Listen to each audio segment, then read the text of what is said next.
ಮಿತ್ರರೇ ನಮಸ್ಕಾರ.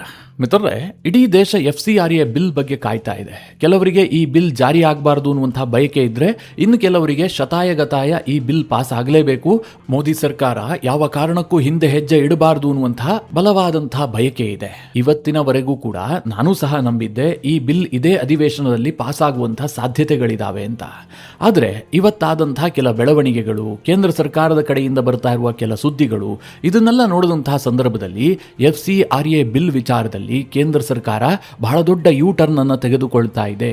ಈ ಬಿಲ್ ಈ ಅಧಿವೇಶನದಲ್ಲಿ ಪಾಸ್ ಆಗಿ ಕಾನೂನಾಗುವಂತಹ ಸಾಧ್ಯತೆಗಳು ತೀರಾ ಕಡಿಮೆ ಇದೆ ಅಂತ ಅನ್ನಿಸ್ತಾ ಇದೆ. ಆ ರೀತಿಯ ಬೆಳವಣಿಗೆಗಳು ನಡೀತಾ ಇದೆ. ಈ FCRA ಕುರಿತಾಗಿ ಎಷ್ಟು ಜನರಿಗೆ ಅರ್ಥ ಆಗಿದೆಯೋ ಇಲ್ಲೋ ನನಗಂತೂ ಗೊತ್ತಿಲ್ಲ. ಆದರೆ ಇದು ವೆರಿ ಇಂಪಾರ್ಟೆಂಟ್ ಆದಂತಹ ಬಿಲ್. ಅದರಲ್ಲೂ ಕೆಲ ರಾಜ್ಯಗಳ ಪಾಲಿಗೆ ಇದು ಬಹಳ ನಿರ್ಣಾಯಕವಾದಂತಹ ಬಿಲ್. ಕರ್ನಾಟಕದವರಿಗೆ ಅಷ್ಟು ಬಿಸಿ ಮುಟ್ತಾ ಇಲ್ಲ FCRA ಏನು ಅಂತ, ಅಷ್ಟಾಗಿ ಜನ ತಲೆ ಕೆಡಿಸ್ಕೊಳ್ತಾ ಇಲ್ಲ. ಆದರೆ ನಾರ್ತ್ ಈಸ್ಟ್ ಭಾಗದಲ್ಲಿ ಈ ಬಿಲ್ನ ಕುರಿತಾಗಿ ಸಾಕಷ್ಟು ಚರ್ಚೆ ಆಗ್ತಾ ಇದೆ, ವಿರೋಧ ವ್ಯಕ್ತವಾಗ್ತಾ ಇದೆ. ತಮಿಳುನಾಡಿನಲ್ಲಿ ಬಹಳ ವಿರೋಧ ವ್ಯಕ್ತವಾಗಿದೆ. ಅಲ್ಲಿನ ವಿಜಯ್ ಸರ್ಕಾರವಂತೂ ಕೇಂದ್ರ ಸರ್ಕಾರದ ಈ ಬಿಲ್ನ ವಿರುದ್ಧವಾಗಿಯೇ ರೆಸೊಲ್ಯೂಷನ್ ಅನ್ನ ತಮಿಳುನಾಡು ವಿಧಾನಸಭೆಯಲ್ಲಿ ಪಾಸ್ ಮಾಡಿದ್ದಾರೆ. ಕೇರಳ ಸರ್ಕಾರ, ಕೇರಳದ ಸಂಸದರು, ಎಡಪಕ್ಷಗಳು ಇವರಿಂದಲೂ ಕೂಡ ಬಿಲ್ ವಿರುದ್ಧವಾಗಿ ಸಾಕಷ್ಟು ವಿರೋಧ ವ್ಯಕ್ತವಾಗ್ತಾ ಇದೆ. ಈ ವಿರೋಧಕ್ಕೆ ಕೇಂದ್ರ ಸರ್ಕಾರ ಯಾಕೆ ಕಿವಿ ಕೊಡ್ತಾ ಇದೆ? ಈ ಹಿಂದೆ ವಕ್ಫ್ ಬಿಲ್ ಅನ್ನ ತಂದ್ರಲ್ಲ, ಆ ಸಂದರ್ಭದಲ್ಲೂ ಕೂಡ ಇದೇ ರೀತಿಯ ವಿರೋಧಗಳಿದ್ವು. ಆದರೆ ಕೇಂದ್ರ ಸರ್ಕಾರ ತಲೆ ಕೆಡಿಸ್ಕೊಂಡಿರಲಿಲ್ಲ. ಈಗ FCRA ವಿಚಾರಕ್ಕೆ ಯಾಕಿಷ್ಟು ಯೋಚನೆ ಮಾಡ್ತಾ ಇದೆ? ಸೆಷನ್ ನಲ್ಲಿ ಇದನ್ನ ಪಾಸ್ ಮಾಡ್ತಾರೋ ಇಲ್ವೋ? ಮುಂದಿನ ನಿರ್ಧಾರಗಳೇನು? ಒಂದು ವೇಳೆ ಕೇಂದ್ರ ಸರ್ಕಾರ ಹಿಂದೆ ಹೆಜ್ಜೆ ಇಡ್ತಾ ಇದೆ ಅಂತಂದ್ರೆ ಅದಕ್ಕೆ ಏನು ಕಾರಣ ಇದೆ? ಇದರ ಬಗ್ಗೆ ಬಹಳ ಇಂಟ್ರೆಸ್ಟಿಂಗ್ ಆದಂತಹ ಒಂದಷ್ಟು ಮಾಹಿತಿಗಳಿದಾವೆ. ಅದನ್ನ ಈ ವಿಡಿಯೋದಲ್ಲಿ ನಿಮಗೆ ಡೀಟೇಲ್ ಆಗಿ ತಿಳಿಸ್ಕೊಡ್ತೀನಿ. ನೀವು ಈ ವಿಡಿಯೋನ ಕೊನೆವರೆಗೂ ಮಿಸ್ ಮಾಡದೆ ನೋಡಿ. ಮಿತ್ರರೇ, ಮೊದಲನೇದಾಗಿ ಈ FCRA ಬಿಲ್ ಅನ್ನ ಪಾಸ್ ಮಾಡೋದಕ್ಕೆ ಕೇಂದ್ರ ಸರ್ಕಾರಕ್ಕೆ ಯಾವುದೇ ಅಡ್ಡಿ ಆತಂಕಗಳಿಲ್ಲ. ಅವರು ಇವತ್ತು ಬಯಸಿದ್ರೆ ಇವತ್ತು, ನಾಳೆ ಬಯಸಿದ್ರೆ ನಾಳೆ, ನಾಡಿದ್ದು ಬಯಸಿದ್ರೆ ನಾಡಿದ್ದು, ಯಾವಾಗ ಬೇಕಾದರೂ ಲೋಕಸಭೆ ಮತ್ತು ರಾಜ್ಯಸಭೆಯಲ್ಲಿ ಇದನ್ನು ಪಾಸ್ ಮಾಡಿಕೊಳ್ಳಬಹುದು. ಯಾಕೆ ಅಂತಂದರೆ ಈ ಬಿಲ್ ಪಾಸ್ ಆಗೋದಕ್ಕೆ ಯಾವುದೇ ಸ್ಪೆಷಲ್ ಬಹುಮತ ಬೇಡ. ಅಂದರೆ 3/2 ಬಹುಮತದ ಅವಶ್ಯಕತೆ ಇಲ್ಲ. ಸಂಸತ್ತಿನಲ್ಲಿ ಹಾಜರಾದಂತಹ ಅರ್ಧದಷ್ಟು ಸಂಖ್ಯೆಯ ಸಂಸದರು ಅಥವಾ 272 ಸಂಸದರ ಬೆಂಬಲ ಇದ್ದರೆ ಲೋಕಸಭೆಯಲ್ಲಿ ಪಾಸ್ ಆಗುತ್ತೆ. ಅದೇ ರೀತಿಯಲ್ಲಿ ರಾಜ್ಯಸಭೆಯಲ್ಲೂ ಕೂಡ. ಹೀಗಾಗಿ ಬಹುತೇಕ ಮಾಧ್ಯಮಗಳು ಈ ಬಾರಿ FCRA ಬಿಲ್ ಪಾಸ್ ಆಗೋದು ಖಚಿತ ಅಂತಲೇ ಹೇಳ್ತಾ ಇದ್ವು. ಆದರೆ ಸದ್ಯದ ಬೆಳವಣಿಗೆ ನೋಡಿದ್ರೆ FCRA ಬಿಲ್ ಈ ಬಾರಿಯ ಸೆಷನ್ ನಲ್ಲಿ ಪಾಸ್ ಆಗುವಂತಹ ಸಾಧ್ಯತೆಗಳು ತೀರಾ ಕಡಿಮೆ ಇದೆ. ಯಾಕೆ ಕೇಳಿದ್ರೆ ಸೆಷನ್ ನಡೆಯುವಂತಹದ್ದೇ ಇನ್ನು 2 ದಿನ ಮಾತ್ರ. ಅಷ್ಟರ ಒಳಗಾಗಿ ಈ ಬಿಲ್ ಅನ್ನ ಪಾಸ್ ಮಾಡ್ತಾರಾ? ತೀರಾ ಡೌಟ್ ಇದೆ. ಮೊದಲನೇದಾಗಿ ಈ FCRA ಬಿಲ್ ನ ವಿಚಾರವಾಗಿ ವಿಪಕ್ಷಗಳಲ್ಲೇ ಗೊಂದಲ ಇದೆ. ಕಾಂಗ್ರೆಸ್ ಮತ್ತು TMCಯ ನಿಲುವೇನು ಕೇಳಿದ್ರೆ ಕೇಂದ್ರ ಸರ್ಕಾರ ಈ ಬಿಲ್ ಅನ್ನ ವಾಪಸ್ ಪಡಿಬೇಕು, ಅಂದ್ರೆ ಯಾವ ಕಾರಣಕ್ಕೂ ಇದನ್ನ ಜಾರಿಗೆ ತರಬಾರದು ಅಂತ ಆ 2 ಪಕ್ಷಗಳು ವಾದ ಮಾಡ್ತಾ ಇದಾವೆ. ಆ ರೀತಿಯ ಒತ್ತಡ ಹಾಕ್ತಾ ಇದಾವೆ. ಮಿತ್ರರೇ, ಇದನ್ನೇನು ಕೇಂದ್ರ ಸರ್ಕಾರ ಕೇಳಿಸ್ಕೊಳ್ಳುತ್ತೆ ಅಂತ ನನಗನ್ಸೋದಿಲ್ಲ. ಆದರೆ DMK, NCPಯ ಶರದ್ ಪವಾರ್ ಬಣ ಮತ್ತು SP ಹಾಗೆ BJDಯೂ ಕೂಡ ಹೌದು. ಇವರೆಲ್ಲರೂ ಏನ್ ಡಿಮ್ಯಾಂಡ್ ಮಾಡ್ತಾ ಇದ್ದಾರೆ ಅಂತಂದ್ರೆ ಈ FCRA ಬಿಲ್ ಅನ್ನ JPCಗೆ ವಹಿಸಬೇಕು, ಜಾಯಿಂಟ್ ಪಾರ್ಲಿಮೆಂಟರಿ ಕಮಿಟಿಯಲ್ಲಿ ಇದ್ರ ಬಗ್ಗೆ ಚರ್ಚೆ ಆಗಬೇಕು. ಅನಂತರವೇ ಬಿಲ್ ಪಾಸ್ ಆಗಬೇಕಾ ಬೇಡವಾ ಅಂತ ಸರ್ಕಾರ ನಿರ್ಧರಿಸಬೇಕು ಅಂತ ಈ ಪಕ್ಷಗಳು ಡಿಮ್ಯಾಂಡ್ ಮಾಡ್ತಾ ಇದ್ದಾವೆ.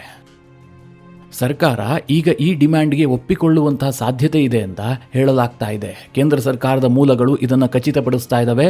ಬಹುತೇಕ ರಾಷ್ಟ್ರೀಯ ಮಾಧ್ಯಮಗಳು ಕೂಡ ಇದನ್ನೇ ವರದಿ ಮಾಡ್ತಾ ಇದ್ದಾವೆ. ಅಂದ್ರೆ FCRA ಬಿಲ್ ಕುರಿತಾಗಿ JPC ರಚನೆ ಆಗತ್ತೆ ಅಂತ.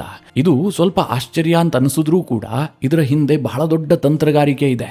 ಅದೇನು ಅಂತ ನಾನು ಹೇಳೋದಕ್ಕೆ ಮುಂಚೆ ಈ FCRA ಬಿಲ್ ಪಾಸ್ ಆಗಿದ್ದೇ ಆದ್ರೆ ಯಾವ್ಯಾವ ರಾಜ್ಯಗಳಿಗೆ ತೊಂದರೆ ಆಗುತ್ತೆ, ಯಾವ ರಾಜ್ಯಗಳಲ್ಲಿ ಹೆಚ್ಚು ವಿರೋಧ ಕೇಳಿಬರ್ತಾ ಇದೆ, ಈ JPCಯ ಡಿಮ್ಯಾಂಡ್ ಅನ್ನ ಈ ಪಕ್ಷಗಳು ಯಾಕೆ ಮಾಡ್ತಾ ಇದಾವೆ, ಇದ್ರ ಬಗ್ಗೆ ಚಿಕ್ಕದಾಗಿ ಹೇಳ್ಬಿಡ್ತೀನಿ. ಆ ನಂತರದಲ್ಲಿ ಕೇಂದ್ರ ಸರ್ಕಾರ JPCಯನ್ನು ರಚನೆ ಮಾಡುತ್ತಾ, ಮಾಡಿದ್ದೇ ಆದ್ರೆ ಯಾಕೋಸ್ಕರವಾಗಿ ಮಾಡುತ್ತೆ ಅದನ್ನ ತಿಳಿಸ್ಕೊಡ್ತೀನಿ. ಮೊದಲನೇದಾಗಿ ಮಿತ್ರರೇ, ಈ FCRA ಬಿಲ್ ಬಗ್ಗೆ ನಿಮಗೆ ಸಾಕಷ್ಟು ಮಾಹಿತಿ ಇದೆ. ಈ ಹಿಂದೆ ನಾನು ಹಲವಾರು ವಿಡಿಯೋಗಳಲ್ಲಿ ಹೇಳಿದ್ದೀನಿ. ಆದರೆ ಈ FCRA ಕುರಿತಾಗಿ ಇನ್ನೊಂದು ವಿಚಾರವನ್ನು ನಿಮಗೆ ಹೇಳಬೇಕು. ಅದೇನು ಕೇಳಿದ್ರೆ ಈ ಬಿಲ್ನ ಕುರಿತಾಗಿ ಯಾವ್ಯಾವ ರಾಜ್ಯಗಳಲ್ಲಿ ಹೆಚ್ಚು ಹೋರಾಟ ಆಗ್ತಾ ಇದೆ. ಇದನ್ನ ನೀವು ಸೂಕ್ಷ್ಮವಾಗಿ ಗಮನಿಸಿದ್ದೇ ಆದ್ರೆ ಈ ಬಿಲ್ನ ಅವಶ್ಯಕತೆ ಈ ದೇಶಕ್ಕೆ ಎಷ್ಟರ ಮಟ್ಟಿಗಿದೆ ಅನ್ನುವಂಥದ್ದು ನಿಮಗೆ ಅರ್ಥ ಆಗುತ್ತೆ. ಇವತ್ತು ತಮಿಳುನಾಡಿನ ವಿಜಯ್ ಸರ್ಕಾರ ರೆಸೊಲ್ಯೂಷನ್ ಅನ್ನು ಪಾಸ್ ಮಾಡಿದೆ. ಅಂದ್ರೆ ಕೇಂದ್ರ ಸರ್ಕಾರ ತರ್ತಾ ಇರುವಂತಹ ಈ FCRA ಬಿಲ್ ಇದೆಯಲ್ಲ, ಇದನ್ನ ನಾವು ಒಪ್ಪೋದಿಲ್ಲ, ಇದರ ವಿರುದ್ಧವಾಗಿ ನಾವಿದೀವಿ, ಇದು ನ್ಯಾಯಸಮ್ಮತವಾಗಿಲ್ಲ ಅಂತ ಹೇಳ್ಬಿಟ್ಟು ತಮಿಳುನಾಡಿನ ಸರ್ಕಾರ ತಮ್ಮ ವಿಧಾನಸಭೆಯಲ್ಲಿ ರೆಸೊಲ್ಯೂಷನ್ ಅನ್ನು ಪಾಸ್ ಮಾಡಿದೆ. ಹಾಗೆ ನಾರ್ತ್ ಈಸ್ಟ್ನಿಂದ ಬಹುತೇಕ ರಾಜ್ಯಗಳ ನಿಯೋಗಗಳು ಬಂದು ಅಮಿತ್ ಶಾರನ್ನ ಭೇಟಿ ಆಗ್ತಾ ಇದ್ದಾರೆ. ಕೇರಳದಲ್ಲಿರುವಂತಹ ಎಡಪಕ್ಷ, ಆಡಳಿತದಲ್ಲಿರುವಂತಹ ಕಾಂಗ್ರೆಸ್ ಜೊತೆಗೆ ಅಲ್ಲಿನ ಎಲ್ಲ ಸಂಸದರು ಕೂಡ ಈ ಬಿಲ್ ಅನ್ನು ವಿರೋಧಿಸ್ತಾ ಇದ್ದಾರೆ. ಮೋದಿ ಸರ್ಕಾರದ ಬಗ್ಗೆ ಸಾಕಷ್ಟು ಸಾಫ್ಟ್ ಕಾರ್ನರ್ ಇಟ್ಕೊಂಡಿರುವಂತಹ ಶಶಿ ತರೂರ್ ಕೂಡ ಈ FCRA ಬಿಲ್ ವಿಚಾರದಲ್ಲಿ ಟೀಕಿಸಿದ್ದಾರೆ. ಇದು ಯಾವ ಕಾರಣಕ್ಕೂ ಜಾರಿ ಆಗಬಾರದು ಅಂತ ಶಶಿ ತರೂರ್ ಹೇಳಿದ್ದಾರೆ. ಇಲ್ಲಿ ಸ್ಪಷ್ಟವಾಗಿ ಅರ್ಥ ಮಾಡ್ಕೊಳ್ಳಿ, ಎಲ್ಲೆಲ್ಲಿ NGOಗಳು ಹೆಚ್ಚಿದಾವೋ, ಎಲ್ಲೆಲ್ಲಿ NGOದ ಪಾತ್ರ ಹೆಚ್ಚಿದೆಯೋ, ಎಲ್ಲೆಲ್ಲಿ ಮತಾಂತರದ ಆರೋಪಗಳು ಹೆಚ್ಚು ಕೇಳಿ ಬರುತ್ತೋ ಆ ರಾಜ್ಯಗಳಲ್ಲಿ ಈ FCRA ಬಿಲ್ ಕುರಿತಾಗಿ ವಿರೋಧ ಜಾಸ್ತಿ ಕೇಳಿಬರ್ತಾ ಇದೆ. ಆ ರಾಜ್ಯದಲ್ಲಿರುವಂತಹ ರಾಜಕೀಯ ಪಕ್ಷದ ನಾಯಕರು, ರಾಜಕೀಯ ಮುಖಂಡರುಗಳು ಈ ಬಿಲ್ ಅನ್ನು ವಿರೋಧಿಸ್ತಾ ಇದ್ದಾರೆ. ಈ FCRA ಬಿಲ್ ಕುರಿತಾಗಿ ಅಮೆರಿಕದಲ್ಲಿ ಯಾವ ಟೋನ್ ಕೇಳಿ ಬರ್ತಾ ಇದೆಯೋ ಅದೇ ಟೋನ್ನಲ್ಲಿ ನಮ್ಮ ನಾರ್ತ್ ಈಸ್ಟ್ ರಾಜ್ಯದ ನಾಯಕರುಗಳು ಮಾತನಾಡ್ತಾ ಇದ್ದಾರೆ. ಮಿತ್ರರೇ, ಈ ವಿಚಾರದಲ್ಲಿ ಇನ್ನೂ ಒಳಹೊಕ್ಕು ನಿಮಗೆ ಅರ್ಥ ಆಗುವ ಹಾಗೆ ಹೇಳಬೇಕು ಅಂತಂದ್ರೆ, ಈ ನಾರ್ತ್ ಈಸ್ಟ್ ರಾಜ್ಯಗಳಿದಾವಲ್ಲ, ಇದರಲ್ಲಿ ಬಹುತೇಕ ರಾಜ್ಯಗಳು ಕ್ರಿಶ್ಚಿಯನ್ನರೇ ಬಹುಸಂಖ್ಯಾತರಾಗಿರುವಂತಹ ರಾಜ್ಯಗಳು. ಮೇಘಾಲಯ, ನಾಗಾಲ್ಯಾಂಡ್, ಮಣಿಪುರ, ಮಿಜೋರಾಂ, ಅರುಣಾಚಲ ಪ್ರದೇಶದ ಸ್ವಲ್ಪ ಭಾಗ, ಇಲ್ಲೆಲ್ಲ ವಿಪರೀತವಾಗಿ ಕನ್ವರ್ಷನ್ ನಡೆದು ಹೋಗ್ಬಿಟ್ಟಿದೆ.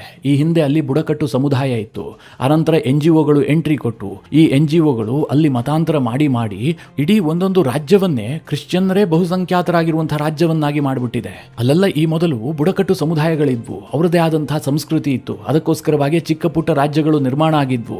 ಆದರೆ ಮಿಷನರಿಗಳ ಪ್ರಭಾವ ಯಾವ ಮಟ್ಟಿಗಿದೆ ಅಂತಂದ್ರೆ ಅಲ್ಲಿನ ಮೂಲ ಸಂಸ್ಕೃತಿ ಕಂಪ್ಲೀಟ್ ಆಗಿ ನಾಶ ಆಗಿ ಹೋಗ್ಬಿಟ್ಟಿದೆ. ಈಗ ನಿಮ್ಗೆ ಅನೇಕ ಪ್ರಶ್ನೆಗಳು ಬಂದಿರಬಹುದು.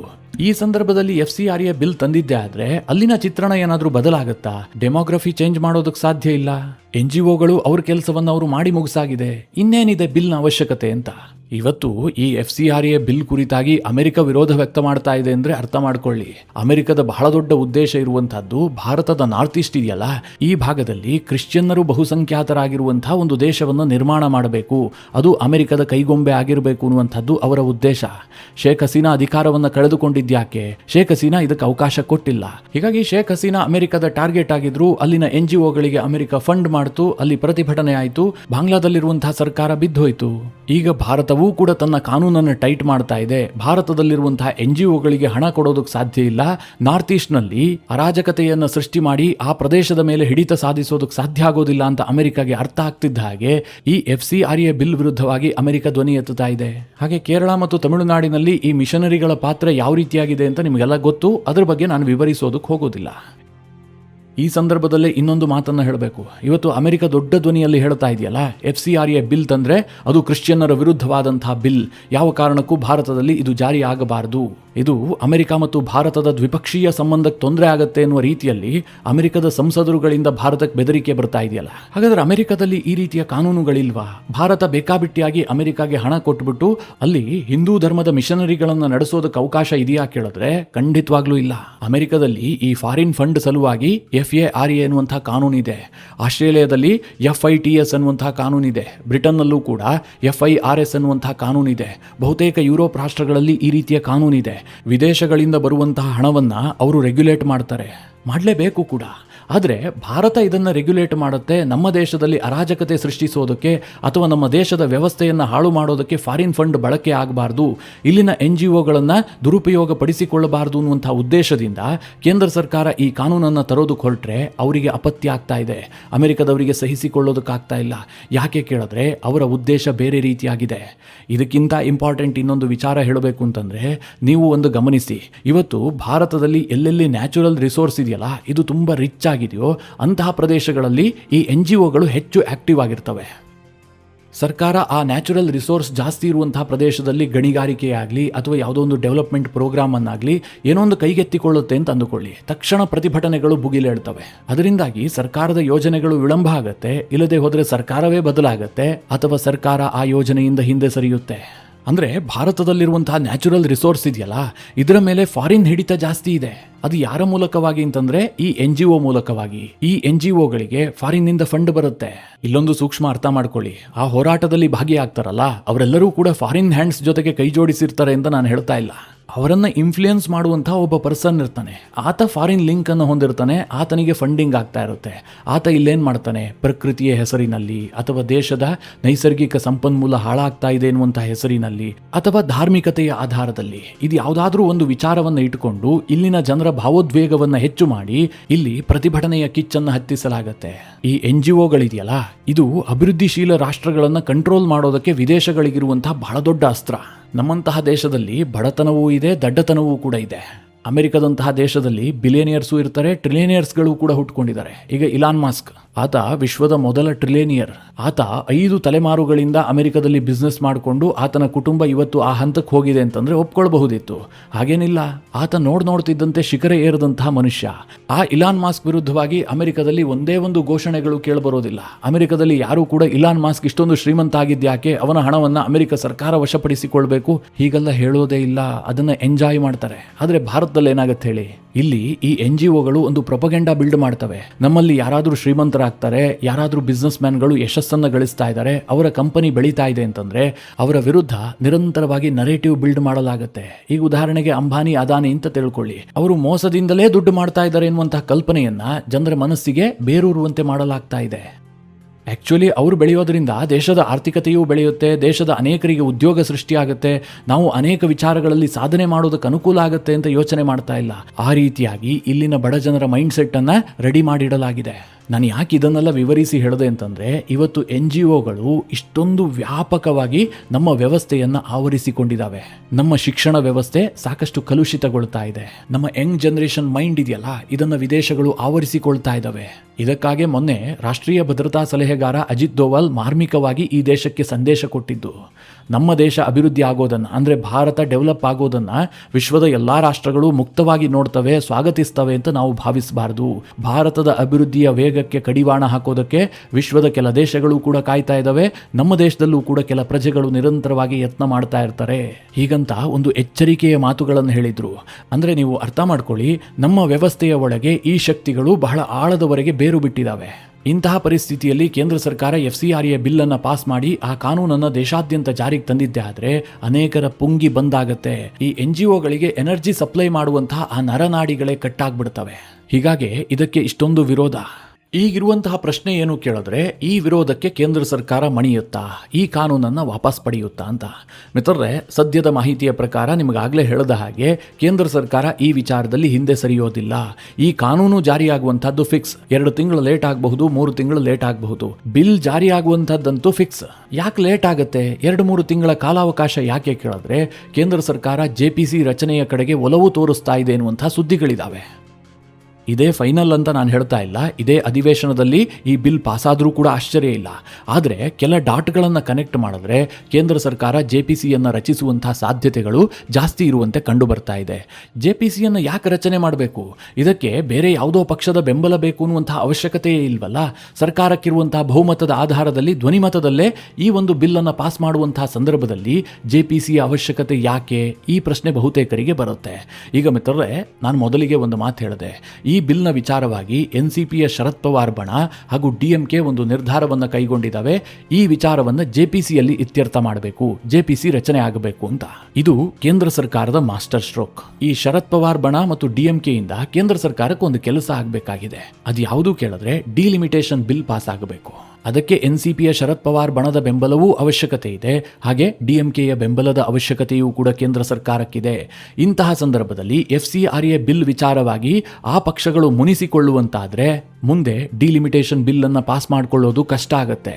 ಹಾಗೆ FCRA ಬಿಲ್ ಜಾರಿಯಾದಂತಹ ಸಂದರ್ಭದಲ್ಲಿ DMK ಮತ್ತು ಶರದ್ ಪವಾರ್ ಬಣ ಕೇಂದ್ರ ಸರ್ಕಾರಕ್ಕೆ ಬೆಂಬಲ ಕೊಡೋದು ಕೂಡ ಕಷ್ಟ ಆಗುತ್ತೆ.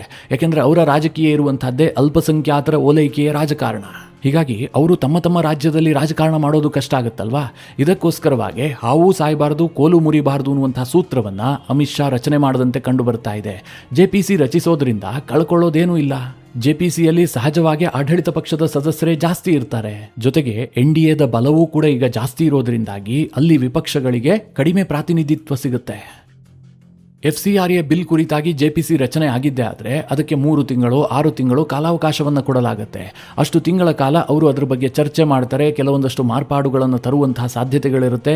ಜೊತೆಗೆ ಇಡೀ ದೇಶದಲ್ಲೂ ಕೂಡ ಇದರ ಬಗ್ಗೆ ಚರ್ಚೆ ಆಗಿರೋದ್ರಿಂದಾಗಿ ಜನರಿಗೂ ಕೂಡ ಅರಿವು ಬಂದಿರುತ್ತೆ. ಅಂದರೆ ವಿರೋಧಿಸುವಂಥವರ ಸಂಖ್ಯೆಗಿಂತಲೂ ಹೆಚ್ಚಾಗಿ ಈ ಬಿಲ್ಲನ್ನು ಸಮರ್ಥಿಸಿಕೊಳ್ಳುವಂಥವರ ಸಂಖ್ಯೆ ಜಾಸ್ತಿ ಆಗುತ್ತೆ. ಇದರ ಅರ್ಥ ಬೆಣ್ಣೆಯಲ್ಲಿ ಕೂದಲು ತೆಗೆದಂತೆ FCRA ಬಿಲ್ಲನ್ನು ಜಾರಿಗೆ ತರುವುದಕ್ಕೆ ಕೇಂದ್ರ ಸರ್ಕಾರಕ್ಕೆ ಸಾಧ್ಯ ಆಗುತ್ತೆ. ಈ ಸಮಯದಲ್ಲಿ ಶರದ್ ಪವಾರ್ ಅವರ ಬೆಂಬಲ, DMKಯ ಬೆಂಬಲವನ್ನು ಪಡೆದು ಡಿಲಿಮಿಟೇಷನ್ ಬಿಲ್ ಅನ್ನು ಪಾಸ್ ಮಾಡಿಕೊಳ್ಳುವಂತಹದ್ದೇ ಕೇಂದ್ರ ಸರ್ಕಾರದ ಉದ್ದೇಶ ಆಗಿದ್ದಂತೆ ಕಂಡು ಬರ್ತಾ ಇದೆ. ಜೊತೆಗೆ one nation one election bill ಕೂಡ ಇದೆ. ಅದು ಈಗಾಗಲೇ JPCಯಲ್ಲಿದೆ. ಆ JPCಯ ಅವಧಿಯನ್ನು ವಿಸ್ತರಣೆ ಮಾಡಲಾಗಿದೆ. ಈಗ ಚಳಿಗಾಲದ ಅಧಿವೇಶನದ ಮೊದಲ ವಾರದ ಅಂತಿಮ ದಿನದವರೆಗೆ ಒನ್ ನೇಷನ್ ಒನ್ ಎಲೆಕ್ಷನ್ JPCಯ ಅವಧಿಯನ್ನು ವಿಸ್ತರಿಸಿದ್ದಾರೆ. ಅದರ ಅರ್ಥ ಏನು ಅಂತಂದರೆ delimitation bill, one nation one election bill ಇದೆಲ್ಲವೂ ಕೂಡ ಮುಂದೆ ಸಾಲಾಗಿ ಬರುತ್ತೆ. ಅದನ್ನು ಪಾಸ್ ಮಾಡೋದಕ್ಕೋಸ್ಕರವಾಗಿ ಕೇಂದ್ರ ಸರ್ಕಾರ ಈ ಸರ್ಕಸ್ಸನ್ನು ಮಾಡ್ತಾ ಇದೆ. ವಿಪಕ್ಷಗಳನ್ನು ಎದುರಾಕೊಳ್ಳೋದಕ್ಕೆ ಹೋಗ್ತಾ ಇಲ್ಲ. ಕಾಂಗ್ರೆಸ್ ಏನು ಮಾಡುತ್ತೆ ಅನ್ನುವಂಥದ್ದು ಕೇಂದ್ರ ಸರ್ಕಾರಕ್ಕೆ ಇಂಪಾರ್ಟೆಂಟೇ ಆಗ್ತಾ ಇಲ್ಲ. ಇಲ್ಲದೆ ಹೋದರೆ ಲೋಕಸಭೆ ಅಧಿವೇಶನ ನಡೆಯುವಂತಹ ಸಂದರ್ಭದಲ್ಲಿ ರಾಹುಲ್ ಗಾಂಧಿಗೆ ಅಷ್ಟೆಲ್ಲ ಅವಕಾಶ ಕೊಟ್ಬಿಡ್ತಿದ್ರಾ? ಇಷ್ಟೆಲ್ಲ ಪ್ರತಿಭಟನೆ, ಇಷ್ಟೆಲ್ಲ ಹಂಗಾಮ, ಇದು ಯಾವುದಾಗ್ತಿದ್ರೂ ಕೂಡ ಅಮಿತ್ ಶಾ ಆಗಲಿ ನರೇಂದ್ರ ಮೋದಿ ಅವರಾಗಲಿ ತಲೆನೇ ಕೆಡಿಸ್ಕೊಳ್ತಾ ಇಲ್ಲ. ಅವರು ಸೆಷನ್ಗೆ ಬರ್ತಾ ಇಲ್ಲ. ಈ ಸೆಷನ್ ನಡೆಸೋದಕ್ಕೆ ವಿಪಕ್ಷಗಳು ಅಡ್ಡಿಪಡಿಸ್ತಾ ಇದ್ದಾವೆ ಅಂತ ಬಹುತೇಕ ಮಾಧ್ಯಮಗಳಲ್ಲಿ ವರದಿ ಆಗ್ತಾ ಇದೆ. ಆದರೆ ವಿಚಾರ ಏನು ಕೇಳಿದ್ರೆ ಈ ಸೆಷನ್ ನಡೆಸೋದಕ್ಕೆ ಸರ್ಕಾರಕ್ಕೆ ಅಷ್ಟಾಗಿ ಆಸಕ್ತಿ ಇಲ್ಲ. ಅವರಿಗೇನು ಸಾಮಾನ್ಯ ಬಿಲ್ಗಳು ಪಾಸ್ ಆಗಬೇಕಾಗಿತ್ತು, ಅದು ಪಾಸ್ ಆಗ್ತಾ ಇದ್ದಾವೆ. ಇವರೆಷ್ಟೇ ಗದ್ದಲ ಗಲಾಟೆ ಮಾಡಿದ್ರೂ ಕೂಡ ಅದನ್ನು ತಡೆಯೋದಕ್ಕಾಗ್ತಾ ಇಲ್ಲ. ಹೀಗಾಗಿ ಸೆಷನ್ ನಡೆದ್ರೆಷ್ಟು ಬಿಟ್ಟರೆಷ್ಟು. ಸೆಷನ್ ನಡೆದಂತಹ ಸಂದರ್ಭದಲ್ಲಿ ಆಡಳಿತ ಪಕ್ಷಕ್ಕೆ ಮುಜುಗರ ಜಾಸ್ತಿ, ಸೆಷನ್ ನಡೀದೇ ಇದ್ದರೆ ವಿಪಕ್ಷಗಳಿಂದ ಕಲಾಪಕ್ಕೆ ಅಡ್ಡಿ. ಇಷ್ಟೇ ಸುದ್ದಿ ಬರುತ್ತೆ. ಒಟ್ಟಿನಲ್ಲಿ FCRA ಬಿಲ್ ವಿಚಾರದಲ್ಲಿ ಬಹಳ ದೊಡ್ಡ ತಂತ್ರಗಾರಿಕೆ ಆಗ್ತಾ ಇದೆ. ಕೇಂದ್ರ ಸರ್ಕಾರ ಒಂದೆರಡು ಹೆಜ್ಜೆ ಹಿಂದೆ ಇಟ್ಟು ದೊಡ್ಡ ಬೇಟೆಗೆ ಕಾಯ್ತಿದ್ದಂತೆ ಕಂಡು ಬರ್ತಾ ಇದೆ. ಈ ಎಲ್ಲ ವಿಚಾರಗಳ ಕುರಿತಾಗಿ ನಿಮ್ಮ ಅನಿಸಿಕೆ ಅಭಿಪ್ರಾಯಗಳೇನು ಕಮೆಂಟ್ ಮಾಡುವ ಮೂಲಕ ನಮಗೆ ತಿಳಿಸಿ. ಹಾಗೆ ನಿಮಗೆ ಈ ವಿಡಿಯೋ ಇಷ್ಟವಾದರೆ ಲೈಕ್ ಮಾಡಿ. ಜೊತೆಗೆ ನೀವಿನ್ನೂ ನಿಮ್ಮ ನೆಚ್ಚಿನ ಸಂಸ್ಕಾರ ಸೌರಭ ಯೂಟ್ಯೂಬ್ ಚಾನಲ್ನ ಸಬ್ಸ್ಕ್ರೈಬ್ ಮಾಡಿಲ್ಲ ಅಂತಾದರೆ ಈ ಕೂಡಲೇ ಸಬ್ಸ್ಕ್ರೈಬ್ ಮಾಡಿ. ಮುಂದಿನ ಎಲ್ಲ ಅಪ್ಡೇಟ್ಗಳ ನೋಟಿಫಿಕೇಷನ್ಗಾಗಿ ಬೆಲ್ ಐಕಾನ್ ಒತ್ತಿ.